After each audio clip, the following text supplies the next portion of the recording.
देखिए फ्रेंड्स, आज हम लोग जिस चैप्टर को करने वाले हैं, तो जैसे हम लोग रोज़ की तरह जिस चैप्टर को कंप्लीट करते हैं, तो उस चैप्टर में जितने प्रश्न आपकी टीआरई के एग्ज़ाम में पूछे गए होते हैं, सबसे पहले हम लोग उनको प्रूफ के साथ में देखते हैं। तो देखिए फ्रेंड्स, वैसे तो सारे प्रश्न आपके इम्पोर्टेंट हैं और सभी जो है कि चैप्टर से प्रश्न पूछे गए हैं, किसी से जो है कि कम और किसी से ज़्यादा। तो फ्रेंड्स, सभी जो है कि चैप्टर को हम लोग को समान यानी कि बराबर तरीके से जो है कि ध्यान देना है, क्योंकि किसी से भी कहीं से भी प्रश्न बन सकता है। देखिए, हम लोग 9th और 10th की साइंस को अगर कंप्लीट कर रहे हैं, तो देखिए सबसे ज़्यादा प्रश्न 9th और सबसे ज़्यादा प्रश्न 10th की एनसीईआरटी साइंस से पूछा गया है। तो इसमें जो है कि आपके 10 या 12 चैप्टर होंगे और इसमें भी आपके हम लग रहा है कि टोटल यहाँ पे 13 चैप्टर कंप्लीट किए हुए हैं। तो यहाँ पे 12 यानी कि टोटल 25 चैप्टर आपको पढ़ने हैं और छोटे छोटे चैप्टर हैं, तो हमें जो है कि इनको ध्यान से पढ़ना पड़ेगा। ठीक है, तो यहाँ पर देखिएगा, ये आपको 51 नंबर का प्रश्न जो है कि दिख रहा होगा। निम्न में से कौन सा कोलायड नहीं है? तो ये प्रश्न जो है कि जिस चैप्टर को हम लोग कंप्लीट करने वाले हैं, चैप्टर नंबर 2, हमारे आसपास के शुद्ध पदार्थ, ये जो है कि उन्हीं चैप्टर से पूछा गया है आपके किसमें, तो टीआरई 3.0 री एग्ज़ाम 6 to 8 वाले में। ठीक है, तो वो 6 to 8 का तो री एग्ज़ाम नहीं हुआ था, तो ये जो है कि टीआरई 3 में ही पूछा गया था। और यहाँ पर जो है कि जिसका राइट आंसर क्या है, जिसका राइट आंसर है ऑप्शन नंबर बी। क्योंकि फ्रेंड्स, रक्त और धुआं क्या है, ये कोलाइड है और सिरका जो है कि कोलाइड नहीं है। अब देखिएगा ये प्रश्न कहाँ से पूछा गया है। तो ये प्रश्न सबसे पहले आप जो है कि यहाँ पे नीचे देख लीजिए, क्या हमारे आसपास के पदार्थ शुद्ध हैं? यही है हमारा चैप्टर 2 और इसी को हम लोग को आज कंप्लीट करना है और यहीं से जो है कि ये प्रश्न जो है कि पूछा गया था। तो यहाँ पर देखिएगा, धुआं दिया गया है जो कि कोलाइड्स के उदाहरण हैं, तो इसको जो है कि आपको कैप्चर कर लेना है। यहाँ से देखिएगा, धुआं क्या है, तो कोलाइड का ही उदाहरण है। और जैसे यहाँ पर आप जो है कि देख पा रहे होंगे, जैसे कि दूध, और यहाँ पर देखिएगा, यहाँ पर देखिए, यह मिश्रण समांगी प्रतीत होता है, लेकिन वास्तविकता में विलयन जो है कि विषमांगी मिश्रण है। जैसे जो है कि दूध दूध है और रक्त है, ये सभी कोलाइड के उदाहरण हैं। और यहाँ पर देख सकते हैं आप, कोलाइड विलयन क्या है, तो कोलाइड का एग्जाम्पल दूध है, तो उसमें रक्त भी होगा। और कोलाइड विलयन किसे हम लोग कहते हैं, ये सभी हम लोग इस चैप्टर में जानेंगे। टिंडल प्रभाव के बारे में जानेंगे, धातु एवं अधातु उपधातु के बारे में जानेंगे इस चैप्टर में। और जो है कि इसमें जो है कि समांगी, विषमांगी, यौगिक और यौगिक, इनके भी जो है कि इनके बीच में हम लोग अंतर जानेंगे।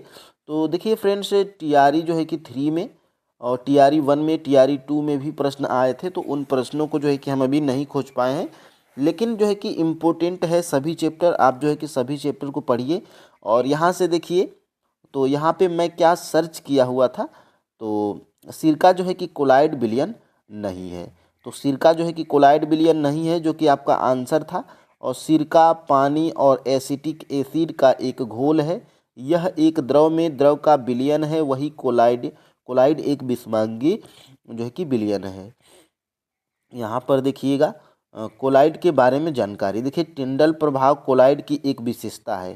जो टिंडल प्रभाव होता है, वो जो है कि कोलाइड की एक विशेषता है। और प्रकाश कोलाइड के कणों द्वारा प्रकीर्णित होता है। और यहाँ पे देखिएगा, कोलाइड के उदाहरण यहाँ पर देखिए, मैं गूगल करके भी देखा हूँ, तो रक्त है, धुआं है और मक्खन है, मेयोनीज है, जैसे पदार्थ कोलाइड के क्या हैं, उदाहरण हैं। तो ये जो है कि आपके हो गए पहले प्रश्न को। और यहाँ से इस चैप्टर में जितने भी इम्पोर्टेंट फैक्ट निकल के आए हैं, मैं उनको हाईलाइट किया हूँ। और देखिए फ्रेंड्स, यहाँ से मेरे घर में थोड़ा प्रॉब्लम हो गई थी, तो मैं थोड़ा बिजी हूँ।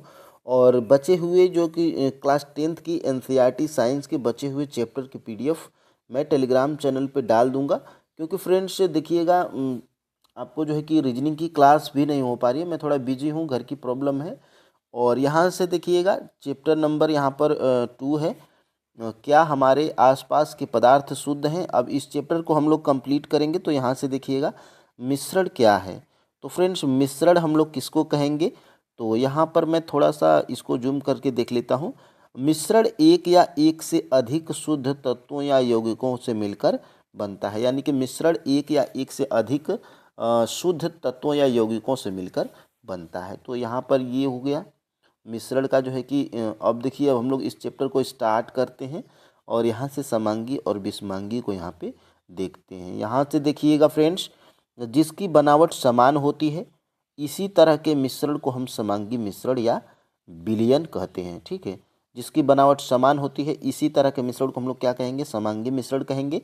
और इसी तरह के मिश्रणों के कुछ अन्य उदाहरण हैं, जैसे जल एवं नमक और जल में चीनी, यानी कि जल में नमक और जल में चीनी, ये क्या है, तो ये फ्रेंड्स हैं समांगी मिश्रण के उदाहरण।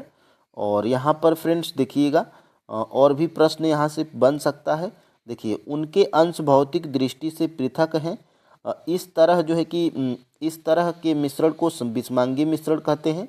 सोडियम क्लोराइड और लोहे की छीलन, नमक और सल्फर एवं जल और तेल विषमांगी मिश्रण के अन्य उदाहरण हैं। तो समांगी और विषमांगी मिश्रण के आपने उदाहरण भी देख लिया। देखिए फ्रेंड्स, आप नोट डाउन भी करते चलेंगे तो आपको जो है कि आराम से जो है कि समझ में आएगा। यहाँ पर देखिएगा, यहाँ पे कुछ क्रियाकलाप की गई है। समूह अ में क्या रखा गया है, तो कॉपर सल्फेट के क्रिस्टल दें।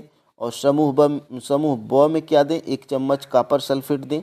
समूह स को चाक तथा चूड़ या गेहूं का आटा दें।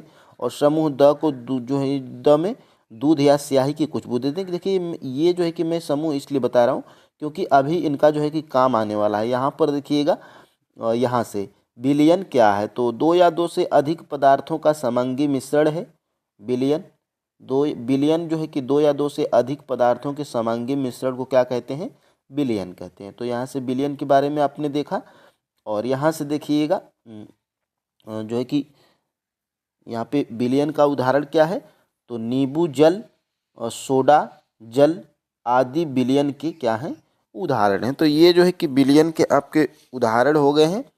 और यहाँ से देखिएगा आपके जो है कि एग्ज़ाम में और क्या बन सकता है, तो यहाँ से देखिएगा, यहाँ से देखिए विलयन और विलयन की कणों को समांगिकता होती है। उदाहरण के लिए नींबू जल का स्वाद सदैव समान रहता है।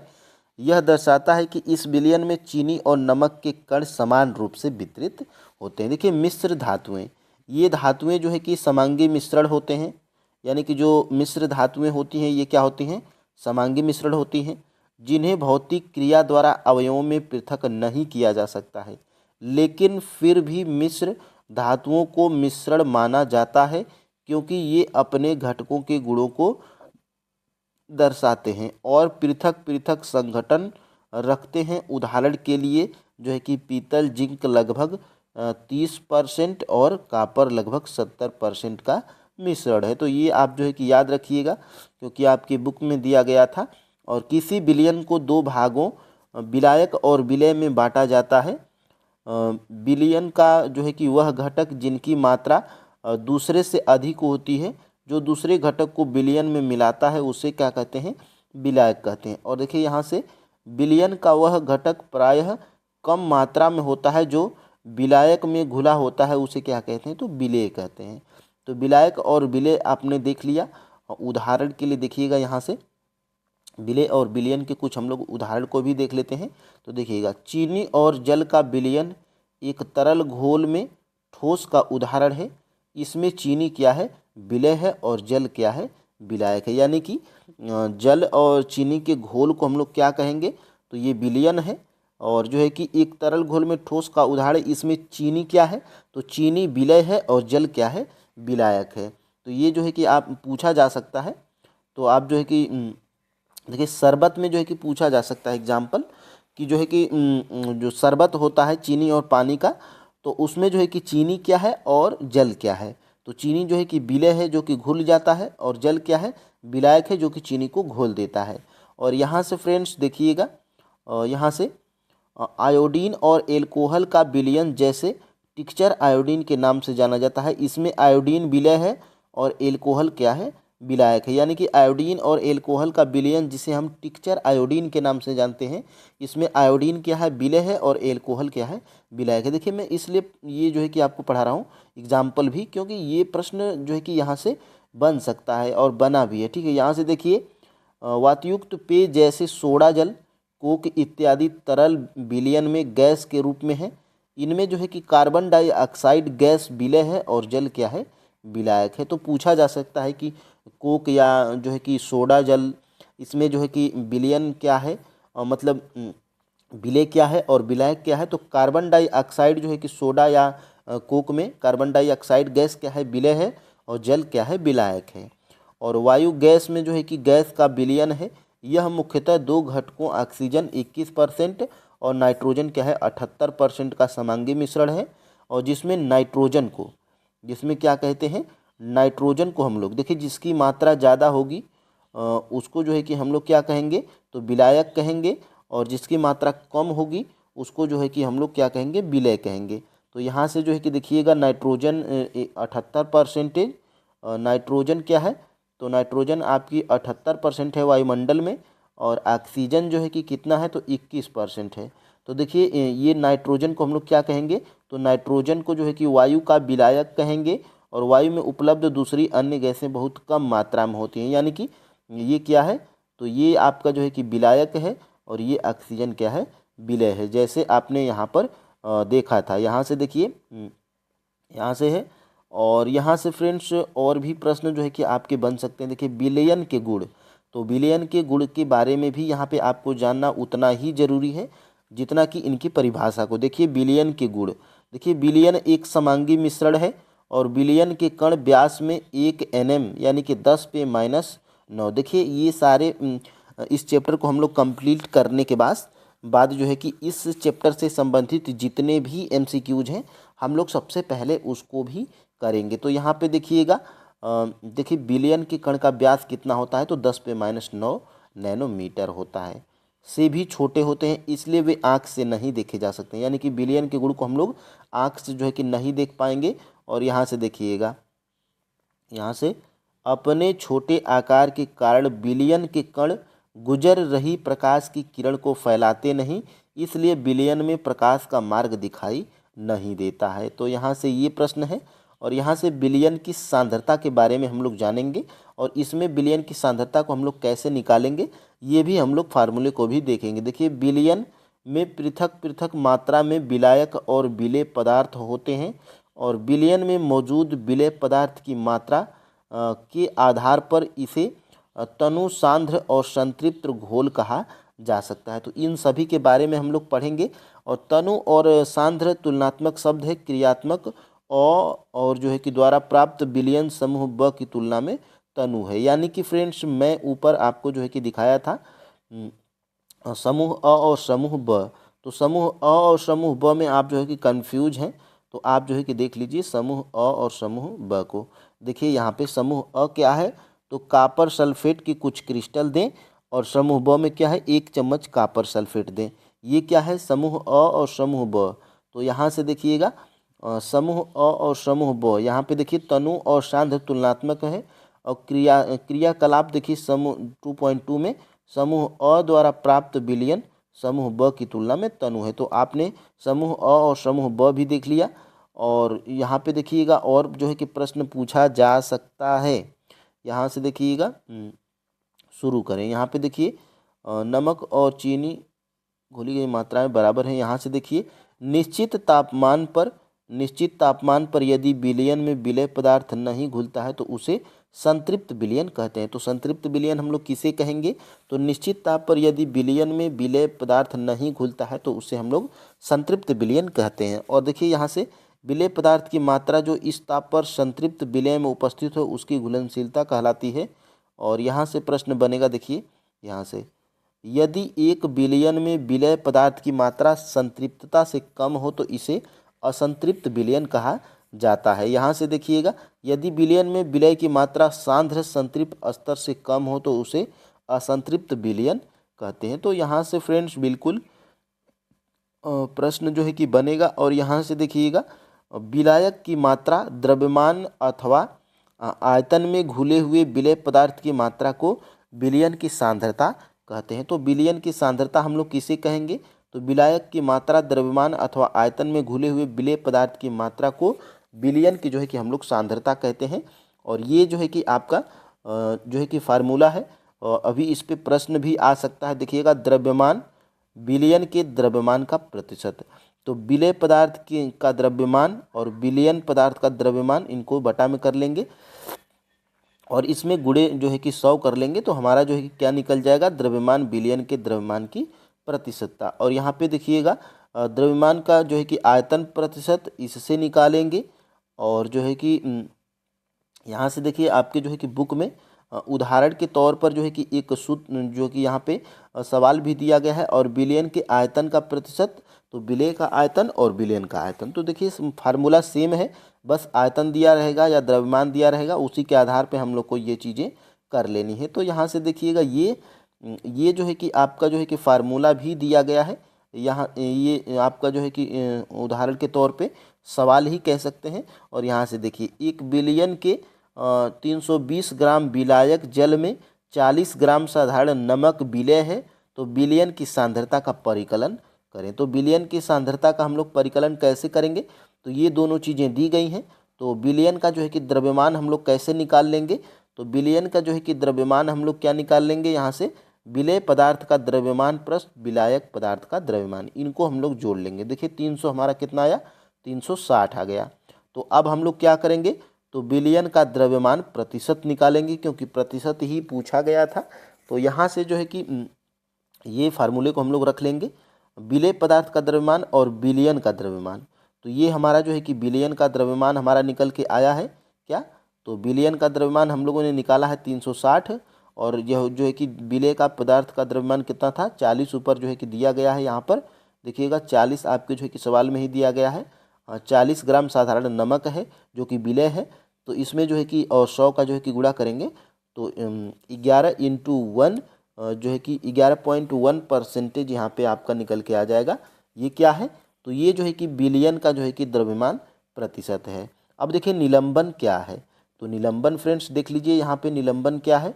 तो निलंबन जो है कि यहाँ पे देखिएगा समूह स के द्वारा जो है कि पाया गया कि विषमांगी घोल ठोस द्रव में परिक्षेपित हो जाते हैं, निलंबन कहलाता है। निलंबन एक विषमांगी मिश्रण है जिसमें विलेय पदार्थ कण घुलते नहीं हैं, जबकि बल्कि माध्यम की समष्टि में निलंबित रहते हैं। ये निलंबित कण आँखों से देखे जा सकते हैं। यानी कि अब आपको समझ में आ नहीं रहा होगा यहाँ पे कि समूह स क्या है। तो मैं आपको जो है कि ऊपर ही यहाँ पे दिखा दे रहा हूँ। समूह क्या कहा गया है? तो समूह स कहा गया है, जिनको आँखों से देखा जा सकता है। तो यहाँ पे आप जो है कि देख लीजिए समूह स में क्या है? तो समूह स में यहाँ पे आप देख लीजिए चाक का चूड़ या गेहूं का आटा दें। तो इनको जो है कि हम लोग देख सकते हैं, क्योंकि चाक घुलेगा तो सफ़ेद की तरह आएगा, और यहाँ पे जब स्याही घुलेगी तो वो भी जो है कि यहाँ पे समूह स क्या है? तो चाक का चूड़ या गेहूं का आटा दें। तो ये जो है कि है। और समूह अ को यहाँ पे कहा गया है, तो ये आपका यहाँ से था, और यहाँ से देखिए यहाँ से आपका था, यहाँ से भी ख़त्म समूह स, और यहाँ से देखिए आँखों से देखे जा सकते हैं। अब देखिए निलंबन के बारे में आपने यहाँ पर देख लिया निलंबन क्या है। तो निलंबन जो है कि विषमांगी घोले जो ठोस द्रव में परिक्षेपित हो जाते हैं, तो निलंबन कहलाता है। और यहाँ से निलंबन के कुछ गुणधर्म हैं। देखिए निलंबन के गुणधर्म क्या है? यह एक विषमांगी मिश्रण है निलंबन, और निलंबन को जो है कि ये कण आँखों से देखे जा सकते हैं। ये निलंबन कण प्रकाश की किरण को जो है कि फैला देते हैं, जिनका मार्ग दृष्टिगोचर हो जाता है, और यहाँ से इसे शांत छोड़ देते हैं। जब ये कण नीचे की ओर बैठ जाते हैं, अर्थात निलंबन अस्थायी होता है, छानन विधि द्वारा इन कणों को मिश्रण से जो है कि पृथक किया जा सकता है। यानी कि जो है कि साफ तौर पे आपको जो है कि कहा गया है कि किसी चाक का और गेहूं चाक का जो है कि चूड़ लें और गेहूं का आटा लें, पानी में घोल दें, तो जो है कि आप जब शांत छोड़ देंगे जल को, तो दूधिया होगी, जो चाक होगा वो जो है कि नीचे बैठ जाएगा, तो उनको हम लोग आँखों से देख सकते हैं। लेकिन जो चीनी और जो है कि पानी का घोल होगा, तो वो चीनी फ्रेंड्स जब आप चीनी और जो है कि पानी को घोल के रख देंगे, तो चीनी नहीं बैठती, क्योंकि उसका जो है कि अलग गुणधर्म है। ठीक है, यहाँ से देखिएगा कोलाइड विलयन क्या है, जो कि प्रश्न आपके जो है कि एग्जाम में बना था। तो यहाँ से देखिएगा, समूह द के द्वारा प्राप्त मिश्रण को कोलाइड या कोलाइड विलयन कहा जाता है। कोलाइड के कण विलयन में समान रूप से फैले होते हैं। निलंबन की अपेक्षा कणों का आकार छोटा होने के कारण यह मिश्रण समांगी प्रतीत होता है, लेकिन वास्तविकता यह है कि विलयन विषमांगी मिश्रण है। यानी कि कोलाइड क्या है, तो कोलाइड एक विषमांगी मिश्रण है, जिसके एग्जाम्पल क्या है, दूध और रक्त। और यहीं से जो है कि प्रश्न आपका बना था। और यहाँ से देखिए समूह जो है कि द क्या है, तो यहाँ से समूह द में आप जो है कि देख लीजिए समूह द में क्या दिया गया है।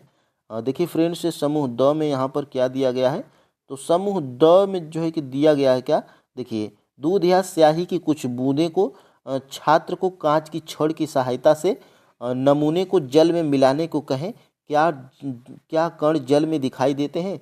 तो देखिए फ्रेंड्स, दूध या स्याही, तो दूध या स्याही को जो है कि आप किसी जल में दूध या स्याही को जो है कि किसी जल में जब घोलेंगे तो सहायता से जल में मिलाने को कहें तो क्या कण जल में दिखाई देते हैं। तो बिल्कुल फ्रेंड्स, जल में जो है कि कण दिखाई नहीं देते हैं। तो यही जो है कि कहा गया है, और समूह द में यही था, और स्याही और जो है कि दूध की बूंदों को। तो यहाँ पर से प्रश्न जो है कि आपका बन सकता है, और यहाँ से जो है कि आपने देख लिया, ठीक है। कोलाइड विलयन जो है कि कण विलयन में समान रूप से फैले होते हैं। निलंबन की अपेक्षा कणों का आकार जो है कि छोटा होता है। तो निलंबन की अपेक्षा इनका जो है कि कणों का आकार जो है कि छोटा प्रतीत होगा, और यह जो है कि विषमांगी मिश्रण हो जाएंगे। और यहाँ से प्रश्न जो है कि आपका देखिए, कोलाइड कणों के जो है कि छोटे आकार के कारण हम इसे आँख से नहीं देख पाते हैं, लेकिन ये कण प्रकाश की किरण को आसानी से फैला देते हैं, जैसा कि हमने क्रियाकलाप 2.2 में देखा था। प्रकाश की किरण को फैलाना जो है कि टिंडल प्रभाव कहलाता है। तो ये जो है कि प्रश्न बन सकता है कि टिंडल प्रभाव हम लोग किसे कहते हैं, तो प्रकाश की किरण को फैलाना ही क्या है, टिंडल प्रभाव है। और देखिएगा यहाँ से, टिंडल नामक वैज्ञानिक ने इसकी खोज की थी। एक कमरे में छोटे छिद्र के द्वारा जब प्रकाश की किरण आती है तब वहाँ पर हम टिंडल प्रभाव को देख सकते हैं। देखिए आपने भी देखा होगा, खिड़की से जब प्रकाश आता है तो जो प्रकाश आता है उसमें आपको कुछ कण उड़ते हुए दिखाई देते होंगे, तो वही यहाँ पे बताया गया है, ठीक है। यहाँ पे देखिएगा, कॉपर सल्फेट का विलयन टिंडल प्रभाव नहीं दर्शाता है। यानी कि कॉपर सल्फेट का जो विलयन है वो टिंडल प्रभाव को नहीं दिखाता है, और दूध तथा पानी का मिश्रण टिंडल प्रभाव को दिखाता है। जो उपयुक्त अ ब स द में जो दिया गया था, ये उन्हीं की बात यहाँ पे की जा रही है, ठीक है। और यहाँ पे देखिए, यह कमरे में मौजूद धूल अथवा कार्बन के कणों के द्वारा प्रकाश के फैलने के कारण होता है, और ये क्या होता है, तो टिंडल प्रभाव होता है, ठीक है। और देखिए, जब एक घने जंगल के अनाच्छादन से सूर्य की किरण गुजरती है तो वहाँ पर हम टिंडल प्रभाव को देख सकते हैं। और जंगल के कोहरे में छोटे छोटे जल के कण होते हैं जो कोलाइड कणों के समान व्यवहार करते हैं। तो यहाँ पर भी जो है कि टिंडल प्रभाव देखा जा सकता है। और ये जो है कि आप यहाँ पे स्क्रीनशॉट ले लीजिए, क्योंकि इतना अगर पढ़ेंगे तो टाइम जो है कि ज़्यादा लग जाएगा। और कुछ नहीं, बस आपको ये सारे जितने हैं ये आपके कोलाइड विलयन के उदाहरण हैं। तो कोलाइड्स के उदाहरण हैं, आप जो है कि इनको नोट डाउन करिएगा, एक नज़र आप मार लीजिएगा। जिसमें इम्पोर्टेंट क्या है, कोहरा है, बादल है, कुहासा है, धुआं है, और दूध है, फिर उसके बाद क्रीम है, रबर भी आ जाएगा, स्पंज, जेली, पनीर ये भी आ जाएगा, दूधिया आ जाएगी, पत्थर आ जाएगा। तो ये आपके जो है कि सारे कोलाइड्स के उदाहरण हैं। अब देखिएगा कोलाइड्स के गुणधर्म। तो कोलाइड्स के गुणधर्म में यहाँ पर देखिएगा, कोलाइड क्या है, तो कोलाइड एक जो है कि विषमांगी मिश्रण है, और कोलाइड कणों का आकार जो है कि इतना छोटा होता है कि पृथक के रूप में हम इसको नहीं देख सकते हैं। और इतने बड़े होते हैं कि ये इतने बड़े होते हैं कि प्रकाश की किरण को फैलाते हैं तथा उसके मार्ग को दृश्य बनाते हैं। तो यहाँ से ये प्रश्न था। और जब इसको शांत छोड़ दिया जाता है तब ये जो है कि कण तल पर बैठते हैं, अर्थात ये अस्थायी होते हैं। ये छानन विधि द्वारा मिश्रण से पृथक नहीं किए जा सकते हैं, परंतु एक विशेष विधि अपकेंद्रीकरण तकनीक द्वारा पृथक किए जा सकते हैं। तो कोलाइड विलयन जो है कि यहाँ पे देखा। और देखिए यहाँ से, और कोलाइड को परिक्षेपण माध्यम, ठोस, द्रव या गैस की अवस्था और परिचित प्रवस्था के अनुसार वर्गीकृत किया जा सकता है। तो यहाँ से प्रश्न बनेगा। और यहाँ से फ्रेंड्स देखिएगा, भौतिक एवं रासायनिक परिवर्तन के बारे में हम लोगों को पढ़ना है, ठीक है। तो भौतिक परिवर्तन के बारे में और रासायनिक परिवर्तन के बारे में, तो यहाँ पर फ्रेंड्स आप जो है कि देख पा रहे होंगे कि पदार्थ के भौतिक गुणों के बारे में अध्ययन किया जाता है। ऐसे गुण जिनका हम अवलोकन एवं वर्णन कर सकते हैं, जैसे रंग, कठोरता, दृढ़ता, बहाव, घनत्व और द्रवणांक एवं क्वथनांक इत्यादि को जो है कि भौतिक गुण कहा जाता है। तो ये भौतिक गुण था। और यहाँ से फ्रेंड्स आप जो है कि देख सकते हैं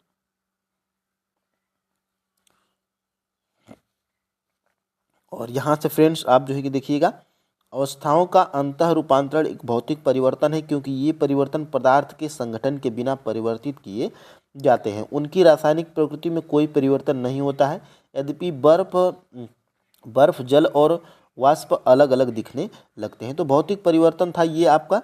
भौतिक परिवर्तन में आपका रंग, कठोरता, दृढ़ता, बहाव, घनत्व, द्रवणांक एवं क्वथनांक को देखा जा सकता है। अब रासायनिक परिवर्तन में क्या होता है, तो रासायनिक जो है कि जल देखिएगा, जल तथा खाना पकाने वाले तेल दोनों द्रव हैं, लेकिन इनके रासायनिक गुणधर्म भिन्न भिन्न हैं। इनकी गंध और ज्वलनशीलता में अंतर है।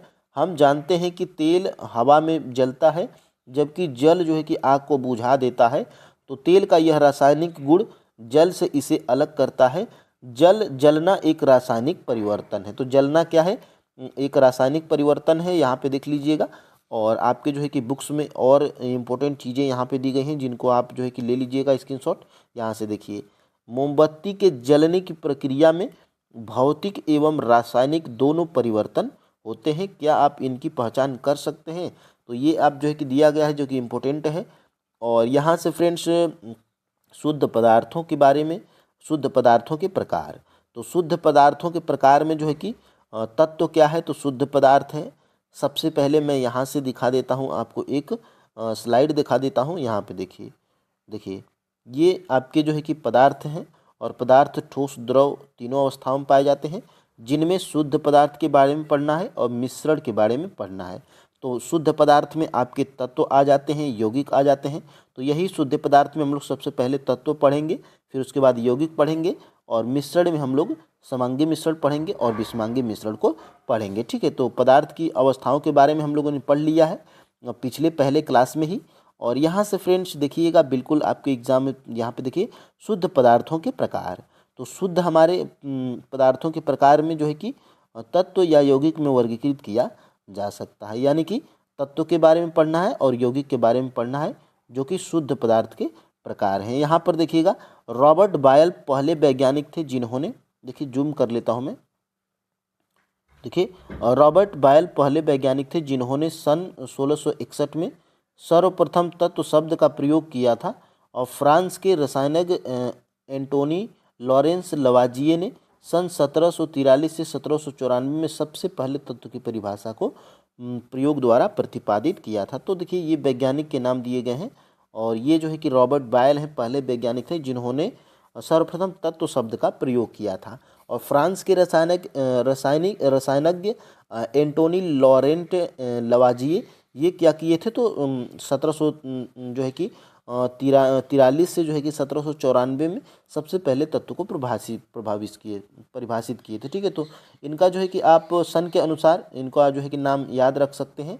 और यहाँ पे देखिएगा, तत्वों के साधारणतः धातु, अधातु, उपधातु में वर्गीकृत किया गया। यानी कि इसमें शुद्ध पदार्थों के प्रकार में क्या है, तत्व तथा यौगिक।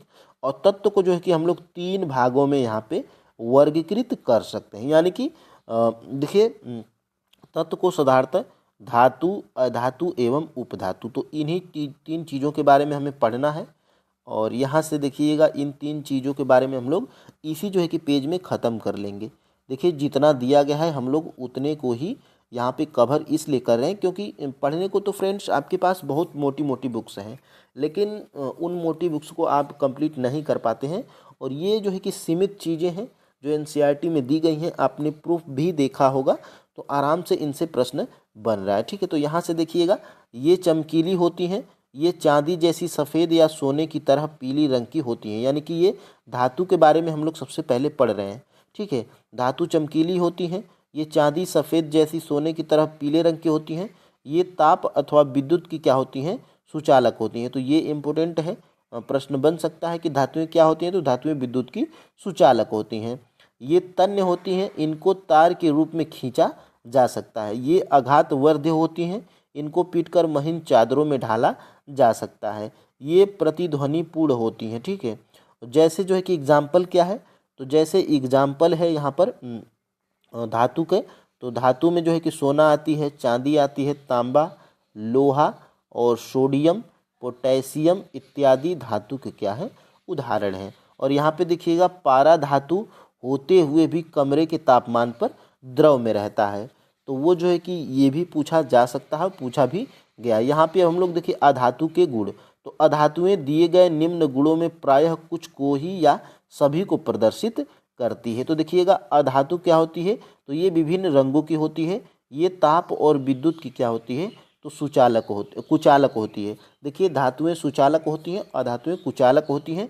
ये चमकीली, प्रतिध्वनि और आघातवर्ध्यता नहीं होती है, क्योंकि अधातुओं को हम लोग पीट कर ज़्यादा लंबा नहीं कर सकते हैं। ये विद्युत की कुचालक होती है और ये जो है कि चमकीली नहीं होती है, ठीक है। यहाँ पे देखिएगा अधातुओं के कुछ उदाहरण यहाँ पे दिए गए हैं। हाइड्रोजन, ऑक्सीजन, आयोडीन, कार्बन, कोल, कोक, ब्रोमीन, क्लोरीन इत्यादि क्या है, अधातुओं के उदाहरण हैं। और यहाँ पे देखिएगा कुछ तत्व धातु और अधातु के बीच के गुणों को दर्शाते हैं, जिन्हें उपधातु कहा जाता है। और उपधातु का उदाहरण क्या दिया गया है, बोरान, सिलिकॉन और जर्मेनियम, ये क्या है, उपधातु के उदाहरण हैं। तो यहाँ से भी प्रश्न बन सकता है। और यहाँ से देखिए अभी तक ज्ञात तत्वों की संख्या 100 से अधिक है। इनमें से 92 तत्व प्राकृतिक हैं, जबकि शेष मानव निर्मित हैं। अधिकतर तत्व क्या हैं, ठोस हैं, ये भी देख लीजिएगा।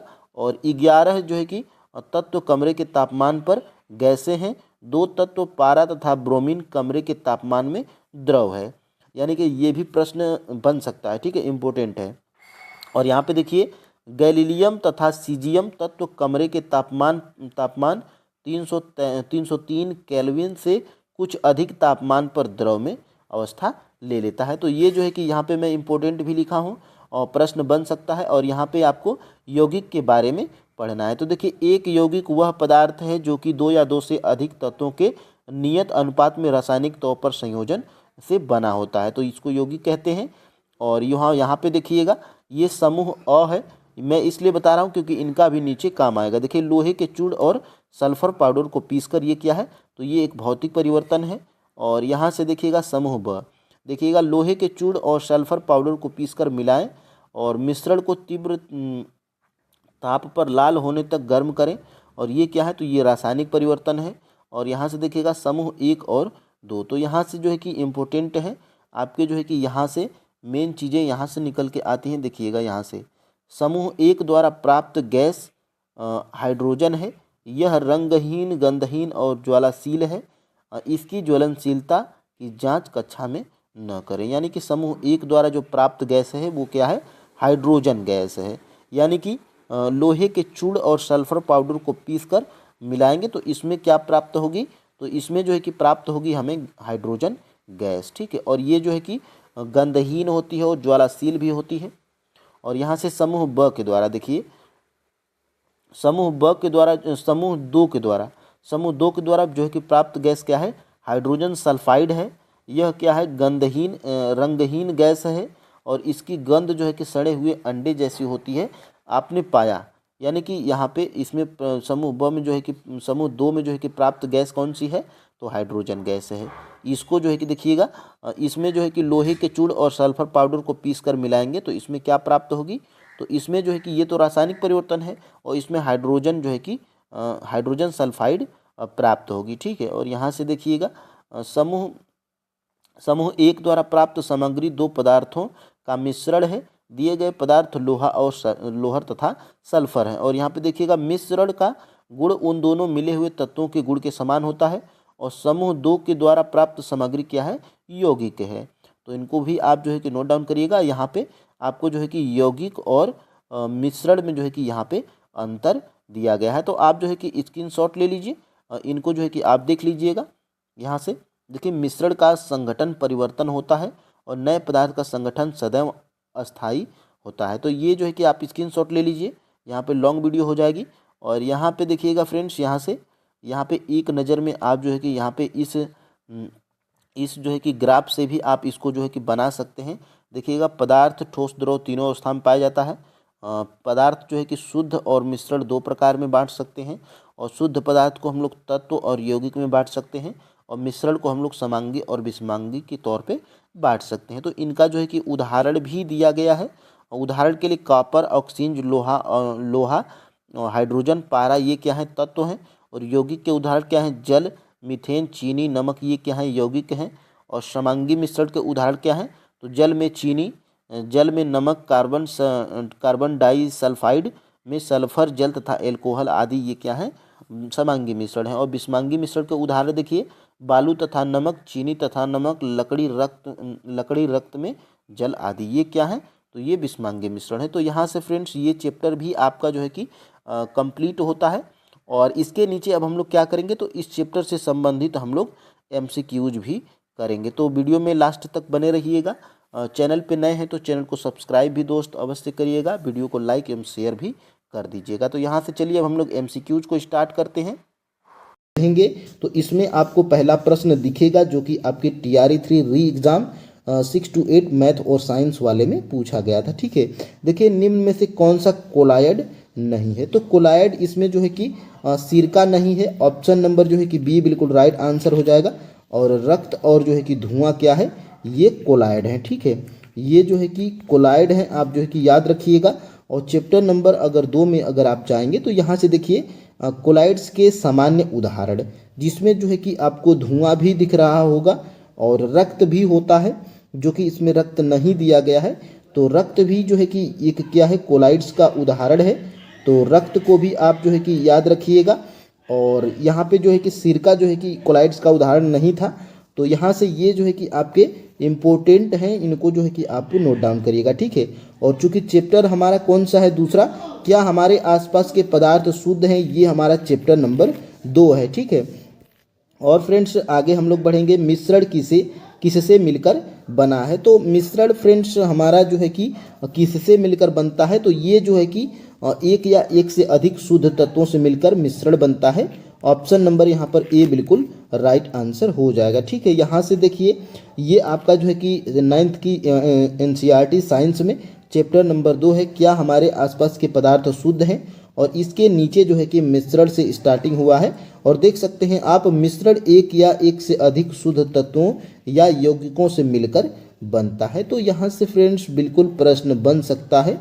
और यहाँ पर फ्रेंड्स बिल्कुल यहाँ से प्रश्न बनता भी है। और यहाँ पे देख सकते हैं, जल में जो है कि घुले हुए सोडियम क्लोराइड वाष्पीकरण या आसवन विधि द्वारा जल से पृथक किया जा सकता है, यद्यपि सोडियम क्लोराइड अपने आप में एक शुद्ध पदार्थ है। ठीक है, तो यहाँ से प्रश्न बनता है। और समांगी मिश्रण क्या है, तो समांगी मिश्रण फ्रेंड्स बिल्कुल वह मिश्रण है जिसकी बनावट समान होती है। ठीक है, तो जिसकी बनावट समान होती है वो समांगी मिश्रण होते हैं। यहाँ पे जो है कि ऑप्शन नंबर ए बिल्कुल राइट आंसर हो जाएगा। ठीक है, और यहाँ से देखिएगा, विषमांगी मिश्रण क्या है, तो विषमांगी मिश्रण वो है जो कि मिश्रण जिसकी बनावट जो है कि असमान होती है। तो जिसका मिश्रण बनावट असमान होगा वो विषमांगी होगा, और समान होगा तो समांगी होगा। यहीं से जो है कि आप ये अंतर को पकड़ के रखेंगे। और फ्रेंड्स देखिएगा, आगे हम लोग बढ़ेंगे। और यहाँ पे आप जो है कि देख पा रहे होंगे, चूँकि जो है कि हम लोग NCERT में देखते हुए चल रहे हैं, तो देखिए, जिसकी बनावट समान होती है, इस तरह के मिश्रण को हम समांगी मिश्रण कहते हैं। ठीक है, तो समान है तो समांगी और असमान है तो विषमांगी, इसको आप याद रखिएगा। और फ्रेंड्स देखिएगा, आगे हम लोग बढ़ते हैं अगले प्रश्न की तरफ। देखिए, विलयन क्या है, तो विलयन फ्रेंड्स 2 या 2 से अधिक पदार्थों का समांगी मिश्रण है। ऑप्शन नंबर यहाँ पर ए बिल्कुल राइट आंसर हो जाएगा। और ये देखिए विलयन, यहाँ पे देखिए जैसे ही विलयन स्टार्ट होता है, विलयन 2 या 2 से अधिक पदार्थों का समांगी मिश्रण है। तो फ्रेंड्स बिल्कुल प्रश्न बनता है और बनेगा, बस आपको जो है कि धैर्यतापूर्वक और ईमानदारी पूर्वक आपको पढ़ने की ज़रूरत है। ठीक है, और यहाँ से देखिएगा आगे, विलयन के कौन से भाग होते हैं, तो विलयन के देखिएगा 2 भाग होते हैं, विलायक एवं विलय। ठीक है, तो ऑप्शंस नंबर यहाँ पर सी बिल्कुल राइट आंसर हो जाएगा, ए ओ बी दोनों। तो विलायक के कौन कौन से भाग होते हैं, तो विलयन के जो है कि 2 भाग होते हैं, विलायक एवं विलय। ठीक है, और यहाँ से जो है कि आप देख पा रहे होंगे ये धातुओं के समांगी मिश्रण होते हैं जिन्हें भौतिक क्रिया द्वारा अवयवों में पृथक नहीं किया जा सकता। ये मिश्र धातुओं के बारे में जो है कि कुछ दिया गया है जो कि आपके एग्जाम में बन सकता है, लेकिन फिर भी मिश्र धातुओं को मिश्रण माना जाता है क्योंकि ये अपने घटकों के गुणों को दर्शाते हैं और पृथक पृथक संगठन रखते हैं। उदाहरण के लिए पीतल जिंक लगभग 30% और कापर लगभग 70% का मिश्रण है। तो इसको जो है कि आप याद रख सकते हैं। और यहाँ पे आप जो है कि देख पा रहे होंगे किसी विलयन के दो भाग होते हैं, ठीक है, विलायक और विलय। ठीक है, किसी विलयन को दो भागों में विलायक और विलय में बांटा जा सकता है। तो यहाँ से प्रश्न जो है कि आपका बनता है। और यहाँ पे आप जो है कि देख सकते हैं विलयन का वह घटक जिनकी मात्रा दूसरे से अधिक होती है और जो दूसरे घटक को विलयन में मिलता है उसे विलायक कहते हैं। और विलयन का वह घटक प्रायः कम मात्रा में होता है जो विलायक में घुला होता है उसे विलेय कहते हैं। ठीक है, तो यहाँ से प्रश्न बन सकता है। और देखिए विलयन में विलायक कौन से होते हैं, यानी कि विलयन में विलायक कौन से होते हैं। तो देखिएगा विलयन में जो है कि विलायक जिनकी मात्रा ज़्यादा होती है उसे जो है कि देखिए विलयन में विलायक कौन होते हैं। तो देखिएगा विलयन में विलायक की मात्रा ज़्यादा होती है। ठीक है, तो ऑप्शन नंबर यहाँ पे ए बिल्कुल राइट आंसर हो जाएगा। और यहाँ से देखिएगा विलयन में विलेय की मात्रा विलायक में कितनी होती है। तो विलयन में जो है कि विलेय की मात्रा विलायक से जो है कि यहाँ पर होती है कम होती है। ठीक है, तो ऑप्शन नंबर यहाँ पर बी बिल्कुल राइट आंसर हो जाएगा। ठीक है, और यहाँ से देखिएगा ये दोनों प्रश्न आपके यहीं से बने थे। और यहाँ से देखिएगा विलयन के दो भाग होते हैं, विलायक और विलय में बांटा जाता है। और देखिएगा विलयन का वह घटक जिनकी मात्रा दूर से अधिक होती है जो दूसरे घटक को विलयन से मिलाता है उसे विलायक कहते हैं। और विलयन का वह घटक जिसमें प्रायः कम मात्रा होता है जो विलायक में घुला होता है उसे विलेय कहते हैं। तो आप स्क्रीनशॉट लेके बिल्कुल इसको जो है कि नोट डाउन कर सकते हैं। ठीक है, और देखिएगा यहाँ से चीनी और जल के विलायक में विलेय कौन सा है, यानी कि चीनी और जल के जो है कि विलायक में विलेय कौन सा है। तो विलेय फ्रेंड्स यहाँ पर जल है।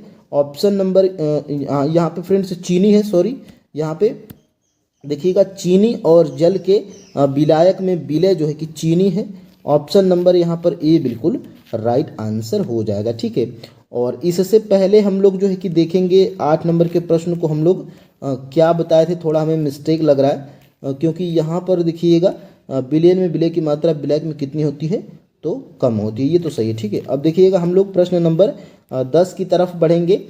और 10 नंबर का प्रश्न देखिए ये उदाहरण के लिए भी दिया गया है, क्योंकि मैं एनसीईआरटी से ही बनाया हूँ तो ये उदाहरण भी आपके एनसीईआरटी में दिया गया। देखिए चीनी और जल का विलयन एक तरल घोल में ठोस का उदाहरण है।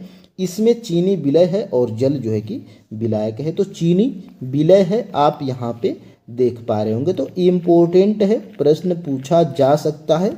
और कुछ और भी यहाँ पे उदाहरण दिए गए हैं, 4 उदाहरण, इनको जो है कि आप नोट डाउन करिएगा। ठीक है, और यहाँ पे देखिएगा आयोडीन और एल्कोहल का विलयन जिसे टिक्चर आयोडीन के नाम से जाना जाता है, इसमें आयोडीन विलेय है और एल्कोहल जो है कि विलायक है, ये आप नोट डाउन करिएगा। और वात युक्त पेय जैसे सोडा, जल, कोक इत्यादि तरल विलयन में गैस के रूप में है। इनमें कार्बन डाइऑक्साइड गैस विलेय और जल जो है कि विलायक है। और आप इसमें जो है कि देख पा रहे होंगे वायु गैस में गैस का विलयन है। यह मुख्यतः 2 घटकों ऑक्सीजन 21% वायुमंडल में, आप याद रखिएगा, और नाइट्रोजन 78% इसका समांगी मिश्रण है। और यहाँ पे देखिए नाइट्रोजन को जो है कि क्या वायु का विलायक कहा जाता है। तो ये भी आप जो है कि याद रखिएगा। ठीक है, और 10 नंबर का प्रश्न छोटे आकार के कारण विलयन के कण गुजर रही प्रकाश की किरण पर क्या प्रभाव डालते हैं, यानी कि छोटे आकार के कारण विलयन के कण गुजर रही प्रकाश की किरण पर क्या प्रभाव डालते हैं। तो ये प्रभाव डालते हैं, प्रकाश की किरण जो है कि किरण को फैलाते हैं। ऑप्शन नंबर यहाँ पे बी बिल्कुल राइट आंसर हो जाएगा। ठीक है, और यहाँ पे ये प्रश्न आप देख पा रहे होंगे, अपने छोटे आकार के कारण विलयन के कण गुजर रही प्रकाश की किरण को फैलाते नहीं हैं, इसलिए विलयन में प्रकाश का मार्ग दिखाई नहीं देता है। तो ये जो है कि आप याद रखिएगा। और यहाँ से प्रश्न बिल्कुल आपका जो है कि बन सकता है। और यहाँ से देखिएगा बिलियन के गुण भी दिया है। देखिए बिलियन एक समांगी मिश्रण है। और यहाँ से देखिएगा बिलियन के कण व्यास 1 nm यानी कि 10⁻⁹ मीटर होता है और इसलिए वे आँख से नहीं देखे जा सकते हैं। और यहाँ से देखिए छानने की और यहाँ पे दूसरा 11वां प्रश्न हम लोग देखेंगे। बिलियन में मौजूद विलय की मात्रा के आधार पर बिलियन कौन कौन से प्रकार के होते हैं। तो बिलियन जो है कि यहाँ पे होते हैं तनु, सांद्र और संतृप्त। यहाँ पे ऑप्शन नंबर डी बिल्कुल राइट आंसर हो जाएगा। ठीक है। और यहाँ से ये प्रश्न हम लोग यहाँ पे देख सकते हैं बिलियन की सांद्रता। तो देखिएगा फ्रेंड्स, यहाँ से मैंने हाईलाइट भी किया है और यहाँ पे एरो भी आपको यहाँ पे दिख रही होगी, क्योंकि यहाँ पे देखिए बिलियन में पृथक पृथक मात्रा में विलायक और विलेय पदार्थ होते हैं। बिलियन में मौजूद विलेय पदार्थ की मात्रा के आधार पर इसे तनु, सांद्र और संतृप्त घोल कहा जा सकता है। तो यहीं से प्रश्न बना था और जो है कि आपके एग्जाम में भी बन सकता है। ठीक है। एक निश्चित तापमान पर यदि विलयन में विलय पदार्थ नहीं घुलता तो उस विलयन को क्या कहेंगे। तो उस विलयन को हम लोग फ्रेंड्स कहेंगे संतृप्त विलयन। ऑप्शन नंबर जो है कि सी बिल्कुल राइट आंसर हो जाएगा। और ये जो है कि आप यहाँ पे देख पा रहे होंगे, निश्चित तापमान पर यदि विलयन में विलेय पदार्थ नहीं घुलता है तो उसे संतृप्त विलयन कहते हैं। तो ये जो है कि हमने लाइन बाय लाइन पढ़ा है और आपको जो है कि इतना बढ़िया तरीके से हाईलाइट करके परोसा जा रहा है, क्योंकि फ्रेंड्स आप कम टाइम में ज़्यादा जो है कि कवर कर पाएंगे और जो है कि अपना एक अच्छा स्कोर खड़ा कर पाएंगे। ठीक है। और यहाँ से देखिएगा, यहाँ से अब हम लोग बढ़ेंगे 13 नंबर के प्रश्न की तरफ। देखिए बिलियन के कणों का व्यास कितना होता है। तो बिलियन के जो है कि कणों का व्यास हमने ऊपर बताया था 10⁻⁹ मीटर और से भी जो है कि कम होता है। ठीक है। तो यहाँ पे जो है कि ऑप्शन नंबर यहाँ पे ए बिल्कुल राइट आंसर हो जाएगा। ठीक है। और यहाँ से ये प्रश्न आप जो है कि वायु में विलायक कौन सा है, यानी कि वायु में विलायक कौन सा है। तो वायु में फ्रेंड्स विलायक है बिल्कुल नाइट्रोजन, हमने जो है कि बताया था। ऑप्शन नंबर जो है कि याद रखिएगा बी। वायु में विलायक कौन है पूछा जाता है तो वायु में विलायक जो है कि नाइट्रोजन है। ठीक है। और यहाँ पे देखिएगा आगे, और यहाँ से देखिएगा वायु गैस में गैस का विलयन है। इसमें मुख्यतः दो घटकों ऑक्सीजन 21%, नाइट्रोजन 78% का समांगी मिश्रण है। और नाइट्रोजन को देखिए एरो हमने बनाया है। और नाइट्रोजन को जो है कि क्या कहते हैं तो वायु का विलायक कहा जाता है। और वायु में उपलब्ध दूसरी गैसें बहुत कम मात्रा में उपलब्ध होती हैं। ठीक है। तो यहाँ पे नाइट्रोजन को विलायक कहा जाता है। और देखिए क्रिस्टलीकरण कहाँ कहाँ प्रयोग होता है। तो देखिए क्रिस्टलीकरण प्रयोग होता है समुद्री जल से प्राप्त नमक को शुद्ध करने में, अशुद्ध नमूने से फिटकरी को पृथक करने में और अशुद्ध नमूने से कॉपर सल्फेट को पृथक करने में। यानी कि तीनों ऑप्शंस बिल्कुल राइट है, इसलिए जो है कि हमारा राइट आंसर क्या हो जाएगा ऑप्शन नंबर डी। ठीक है। और यहाँ पे देखिएगा मोमबत्ती के जलने की प्रक्रिया में कौन सा परिवर्तन होता है। तो देखिएगा मोमबत्ती से जलने की प्रक्रिया ये कैसा परिवर्तन है, ये आपसे जो है कि पूछा जा रहा है। तो देखिए ये मोमबत्ती से जलने की प्रक्रिया भौतिक जो है कि प्रक्रिया है, और भौतिक परिवर्तन भी है और रासायनिक परिवर्तन भी है। यानी कि भौतिक और रासायनिक दोनों परिवर्तन है, यानी कि ऑप्शन नंबर यहाँ पर सी बिल्कुल राइट आंसर हो जाएगा। ठीक है। और ये जो है कि आपके एनसीईआरटी में भी दिया गया है, मोमबत्ती के जलने की प्रक्रिया में भौतिक एवं रासायनिक दोनों परिवर्तन होते हैं, क्या आप इनकी पहचान कर सकते हैं। ये जो है कि इसमें जो है कि साफ साफ तौर पे कहा गया है कि मोमबत्ती जब जलती है तो इसमें जो है कि भौतिक एवं रासायनिक दोनों परिवर्तन होते हैं। ठीक है। तो इसको जो है कि आप याद रखिएगा। और यहाँ पे देखिए 17 नंबर का प्रश्न, सर्वप्रथम तत्व शब्द किसने प्रयोग किया था। तो सर्वप्रथम जो है कि तत्व शब्द का प्रयोग किया गया था रॉबर्ट बायल के द्वारा। ऑप्शन नंबर यहाँ पर ए बिल्कुल राइट आंसर हो जाएगा। ठीक है। तो इसको जो है कि आप याद रखिएगा। और यहाँ से देखिए तत्व के बारे में, यहाँ पर रॉबर्ट बायल पहले वैज्ञानिक थे जिन्होंने सन 1661 में सर्वप्रथम तत्व शब्द का प्रयोग किया था। तो यहाँ से ये प्रश्न आपका बना था और बन भी सकता है, क्योंकि फ्रेंड्स वैज्ञानिक हैं और आपके जो है कि 9th के एनसीईआरटी में भी दिया गया है, तो उसमें कोई दो राय नहीं है, प्रश्न पूछा जा सकता है। ठीक है, और यहाँ पे देखिएगा क्या आप इसे जानते हैं, ये मोस्ट इम्पोर्टेंट है। और देखिए अभी तक ज्ञात तत्वों की संख्या 100 से अधिक है। इनमें से 92 जो है कि तत्व प्राकृतिक हैं, जबकि शेष मानव निर्मित हैं। अधिकतर तत्व ठोस हैं। 11 तत्व कमरे के तापमान पर गैसें हैं और 2 तत्व पारा और ब्रोमीन जो है कि कमरे के तापमान पर द्रव हैं। तो ये आप याद रखिएगा। और देखिए गैलियम तथा सीजियम तत्व कमरे के तापमान 303 केल्विन से कुछ अधिक तापमान पर द्रव अवस्था ले लेते हैं। तो ये जो है कि आप याद रखिएगा। और यहाँ से ये जो देखिए तत्व, और रॉबर्ट बायल पहले वैज्ञानिक थे जिन्होंने सन 1661 में सर्वप्रथम शब्द का जो है कि प्रयोग किया था। तो ये जो है कि यहाँ से प्रश्न आपका जो है कि बना था, और यहाँ से इनको जो है कि आप कैप्चर करेंगे। ठीक है, और देखिएगा फ्रेंड्स आपके जो है कि और भी प्रश्न हैं। और यहाँ से ये हमने जो है कि कुछ यहाँ पे देखिए दिया गया है।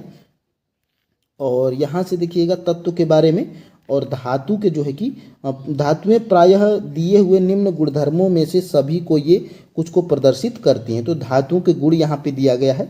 और चूंकि धातु के गुण के भी बारे में भी प्रश्न पूछा गया था आपके एग्जाम में 6 to 8 में। तो देखिए धातुएं चमकीली होती हैं और ये चांदी जैसी सफ़ेद या सोने की तरह पीले रंग की होती हैं।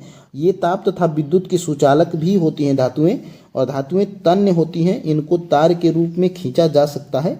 ये मैं धातु एवं अधातु में आपको पढ़ाया था। ये आघात वर्ध्य होती हैं, इनको पीटकर महीन चादरों में ढाला जा सकता है। ये प्रतिध्वनि पूर्ण होती हैं। ठीक है, और जैसे ये धातुओं के उदाहरण क्या क्या हैं आप देख पा रहे होंगे, सोना, चांदी, तांबा, लोहा, सोडियम, पोटेशियम इत्यादि धातु के उदाहरण हैं। तो ये इसमें आपको प्रश्न बन सकता है कि निम्न में से कौन सी धातु नहीं है, और इनमें से तीन ऑप्शंस दे देगा और एक जो है कि कोई और दे देगा। इसमें जो है कि आप कंफ्यूज हो जाएंगे। तो इनको जो है कि आप देख लीजिएगा। और यहाँ पे देखिए अधातुएं, यहाँ पे दिया गया है अधातुएं। यहाँ पे देखिए अधातुएं दिए गए निम्न गुणों में से प्रायः कुछ को ही प्रदर्शित करती हैं, यानी कि सामान्य रूप से ये अधातु का गुण है। ये विभिन्न रंगों की होती हैं, ये ताप और विद्युत की कुचालक होती हैं, ये चमकीली, प्रतिध्वनिपूर्ण और आघातवर्धिता नहीं होती हैं। ठीक है, और ये देखिए अधातु के उदाहरण क्या हैं, हाइड्रोजन, ऑक्सीजन, आयोडीन, कार्बन, कोल, कोक, ब्रोमीन, क्लोरीन इत्यादि अधातुओं के उदाहरण हैं। ठीक है, तो इनको जो है कि आप याद रखिएगा। और ये हमने जो है कि बता ही दिया है।